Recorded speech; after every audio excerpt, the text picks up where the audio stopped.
52. Committee of the Whole and its alternate forms. The Committee of the Whole and its two alternate forms, the quasi-committee of the whole, or consideration as if in committee of the whole, and informal consideration, are devices that enable the full assembly to give detailed consideration to a matter under conditions of freedom somewhat like those of a committee. Under each of these procedures, any member can speak and debate on the main question or any amendment for the same length of time as allowed by the Assembly's rules, as often as he is able to get the floor. As under the regular rules of debate, however, he cannot speak another time on the same question so long as a member who has not spoken on it is seeking the floor. Each of these three devices is best suited to assemblies of a particular range and size and provides a different degree of protection against disorderliness and its possible consequences, which are risked when each member is allowed to speak an unlimited number of times in debate, such risk increasing in proportion to the size of the assembly. With respect to this type of protection, the essential distinctions between the three procedures may be summarized as follows. A. In a committee of the whole which is suited to large assemblies, the results of votes taken are not final decisions of the assembly, but have the status of recommendations which the assembly is given the opportunity to consider further and which it votes on finally under its regular rules. Also, a chairman of the committee of the whole is appointed and the regular presiding officer leaves the chair, so that by being disengaged from any difficulties that may arise in the committee, he may be in a better position to preside effectively during the final consideration by the assembly. B. In the quasi-committee of the whole, which may be convenient in meetings of medium size, about 50 to 100 members, the results of votes taken are reported to the assembly for final consideration under the regular rules, just as with the committee of the whole, but in this case the presiding officer of the assembly remains in the chair and presides. C. Informal consideration, which is suited to small meetings of ordinary societies, simply removes the normal limitations on the number of times members can speak in debate, as stated in the first paragraph of this section. The regular presiding officer remains in the chair, and the results of votes taken during informal consideration are decisions of the assembly, which are not voted on again. The complete rules governing committees of the whole, proceedings in quasi-committee of the whole, and informal consideration are given below. Committee of the whole. Although the Committee of the Whole is not used extensively except in legislative bodies, it is the oldest of the three devices described above and is the prototype from which the other two are derived. Unlike the processes of quasi-committee of the whole and informal consideration, a committee of the whole is a real committee in the parliamentary sense. Therefore, during the time that a meeting is in committee of the whole, even though the committee consists of the entire body of members in attendance at the assembly's meeting, it is technically not the assembly. The parliamentary steps in making use of a committee of the whole are essentially the same as those involved in referring a subject to an ordinary committee. The assembly votes to go into a committee of the whole, which is equivalent to voting to refer the matter to the committee, and a chairman of the committee is appointed. The committee considers the referred matter, adopts a report to be made to the assembly, then votes to rise and report. Finally, the committee chairman presents the report and the assembly considers the committee's recommendations, all as in the case of an ordinary committee. Going into committee of the whole. As implied above, the motion to go into a committee of the whole is a form of the motion to commit. 13. The motion is made as follows. Member obtaining the floor. I move to go into a committee of the whole, or I move that the assembly now resolve itself into a committee of the whole to consider the pending question, or to take under consideration, followed by stating the subject, followed by a second. Instructions to the committee of the whole can be included in the motion of referral. If the motion of referral to the committee of the whole is adopted, the presiding officer immediately calls another member to the chair, frequently but not necessarily the vice president, and takes his place as a member of the committee. In large assemblies, the secretary may also leave his seat. The committee chairman may preside from that position, and an assistant secretary may act as secretary of the committee. For the committee's use until it reports, its secretary keeps a temporary memorandum of the business it transacts, but if the committee's proceedings are not entered in the minutes of the assembly. Those minutes carry only the same kind of record of the referral to a committee of the whole, the committee's report, and the assembly's action on the report, as if the committee had been an ordinary one. Conduct of business. Like ordinary committees, a committee of the whole cannot alter the text of any resolution referred to it, but it can propose amendments, which it must report in the form of recommendations to the assembly. Amendments to a resolution originating in the committee are in order, however, and if such amendments are adopted within the committee, they are incorporated in the resolution before it is reported to the assembly for action. A committee of the whole is under the rules of the assembly, except as follows. 1. The only motions that are in order in a committee of the whole are to adopt within the committee for inclusion in its report, to amend what it is proposed to report, and to rise or rise in report. Note: as applied to committees in general, the word rise simply describes the parliamentary step of ceasing to function as a committee, preparatory to making a report. As stated in 5023, the motion to rise is not used in ordinary standing committees, and in ordinary special committees it is used only when the committee is ready to make its final report and go out of existence. In a committee of the whole, on the other hand, the word rise applies to any case the committee is returning to the status of the assembly, whether it is expected to be temporarily or permanently. Back to reading. Except that, among the incidental motions, a point of order, 23, can be raised and appear from the decision of the chair, 24, can be made, a division of the assembly, 29, can be called for, and an applicable request and inquiries, 32 and 33, can be made. 2.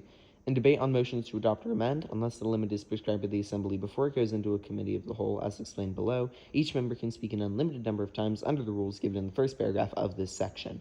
Note: appeals in committee of the whole are debatable under the same rules as in the Assembly. That is, each member, except the chair, can speak only once in debate on them. Back to reading. If the committee of the whole wishes action to be taken which requires the adoption of any motion other than those that are in order in the committee as listed in 1 above, it must vote to rise and report a recommendation that the Assembly take the desired action. See below. The motion to rise must be seconded, is undebatable, cannot be amended, and requires a majority vote. It is always in order in committee of the whole, except during voting or verifying a vote and when another member has the floor. Among the consequences of the rules stated in the preceding paragraph are the following.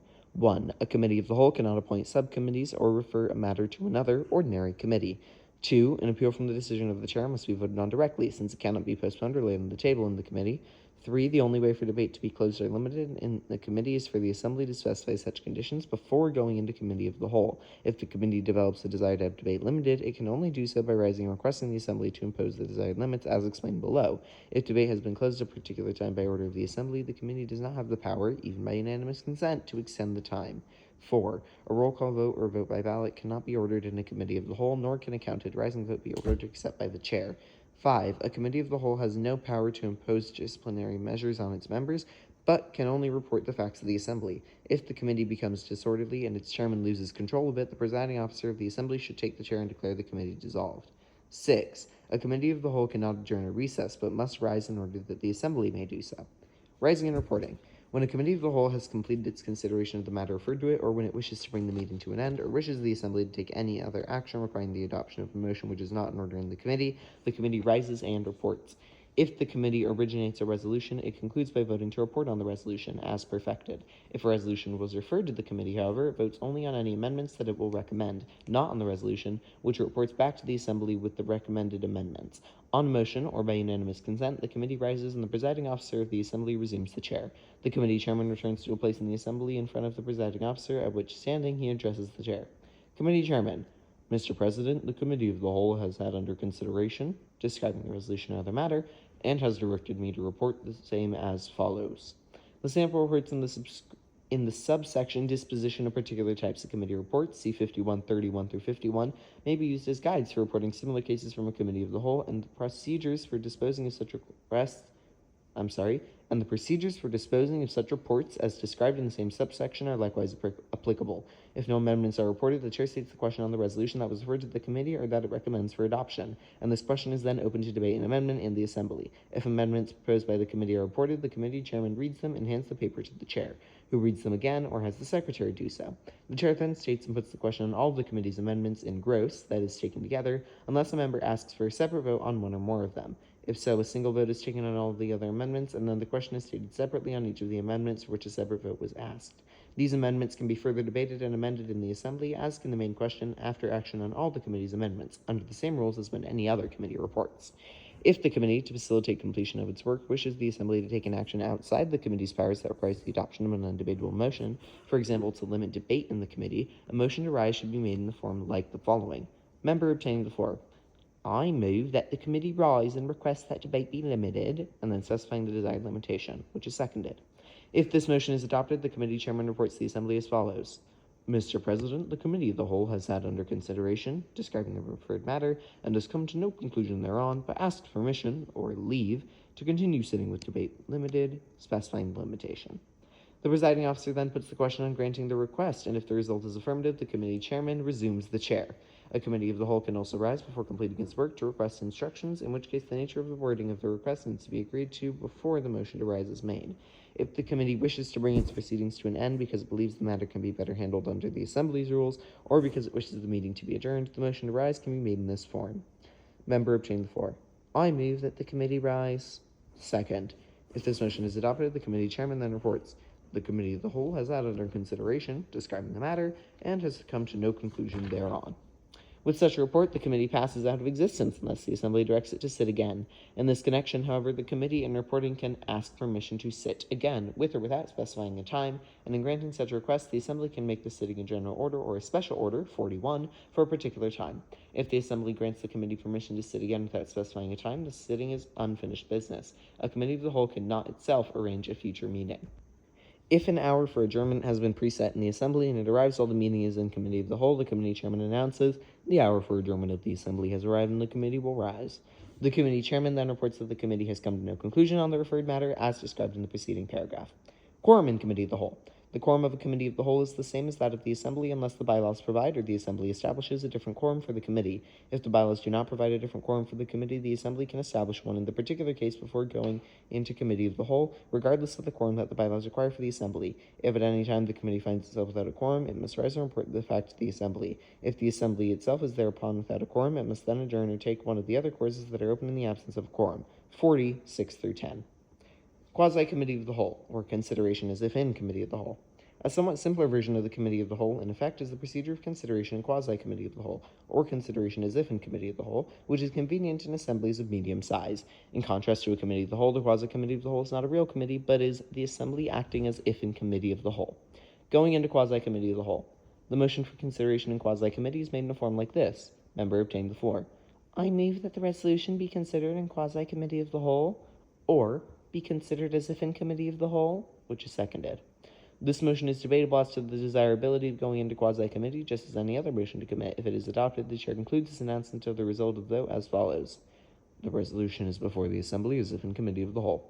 The presiding officer of the assembly does not appoint chairman of the quasi-committee, but remains in the chair himself throughout its proceedings. The assembly secretary keeps a temporary memorandum of the business transacted in quasi-committee, but just as in the case of a real committee of the whole, the minutes of the assembly carry only a record of the report from quasi-committee and the action thereon, as shown below. Conduct of business. In the quasi-committee of the whole, the main question and any amendments that may be proposed are open to debate under the same rules as in a real committee of the whole, each member being allowed to speak an unlimited number of times as explained in 52(1). In contrast to the case of a real committee of the whole, however, any motion that would be in order in the assembly is also in order in the quasi-committee, where it is debatable only to the extent permitted under the assembly's rules. But if any such motion, except an amendment or other motion that would be in order in a real committee of the whole is adopted, it automatically puts an end to the proceedings in quasi-committee. Thus, for example, if a motion to refer the main question to an ordinary committee is made in quasi-committee of the whole, such a motion to commit would be equivalent to the following series of motions if the matter were being considered in a real committee of the whole.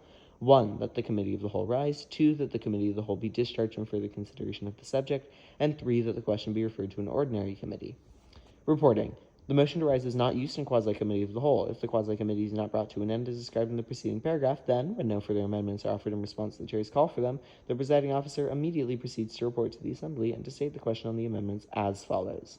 The assembly, acting as if in committee of the whole, has had under consideration, describing the resolution, and has made the following amendments, followed by reading them out. The question is now on the adoption of the amendments. The proceedings in a quasi-committee of the whole are thus concluded, and from this point the procedure is the same as in disposing of the report of a real committee of the whole, 5213. The chair putting the question on the reported amendments in gross, except those for which a separate vote may be asked, and so on. Informal consideration. As explained above, if a question is considered in either a real committee of the whole or in quasi-committee of the whole, the recommendations of the committee or quasi-committee must be reported to the assembly, and then the assembly must take action on these recommendations. In ordinary societies whose meetings are not large, a much simpler method is to consider the question informally, which in effect only suspends the rule limiting the number of times the member can speak in debate on the main question and any amendments to it. When it is decided to consider a question informally, a member makes the motion that this be done. Member obtaining the floor. I move that the question be considered informally. Second. There is a variation of the motion. This is a variation of the motion to commit and can be debated only as to the desirability of considering the question informally. If the motion is adopted, the chair announces the result thus. Chair, after declaring the voting result. The question is now open to informal consideration. There is no limit to the number of times a member can speak on the question or any amendment. The informal aspect of the consideration applies only to the number of speeches allowed in debate on the main question and its amendments. All votes are formal, and any other motion that is made is under the regular rules of debate. In contrast to the case of a committee of the whole or quasi-committee of the whole, the proceedings under informal consideration are recorded in the assembly's minutes, just as they would be if the consideration were formal. While considering a question informally, the assembly can, by a 2/3 vote, limit the number or length of speeches, or in any other way limit or close debate. As soon as the main question is disposed of temporarily or permanently, the informal consideration automatically ceases without any motion or vote. Before the main question is disposed of, the informal consideration can be brought to an end if desired by adopting by majority vote a motion that the regular rules of debate be in force, or that the question be considered formally. Aids to the crystallization of opinion. The more traditional aids to the crystallization of opinion in societies have been simply to take a recess or to refer the matter to a committee, often a large committee composed of members representing differing views in the society, such as a committee of the whole or one of its alternate forms. In more recent years, a practice has developed of establishing breakout groups with every member in attendance being urged to participate in a group. Each breakout group, of which there may be many, is usually kept small, frequently 10 or 12 persons, and a moderator is appointed for each group. Often, the groups meet during a recess or adjournment of the assembly. Sometimes, the conclusions reached by the various breakout groups are conveyed to a committee that assembles them and attempts to report a consolidated response to the assembly. At other times, the breakout groups report through their moderators directly to the assembly after it has been reconvened and the matter under consideration is again pending. These reports are in the nature of debate. Whatever method is used, in the end, the pending measure must be returned to the full assembly for final consideration under normal parliamentary procedure. Just as in the case of a referred question reported back by a committee, and the assembly must make the final decision if whatever is to purport to be a product of the assembly is to be valid as the assembly's act.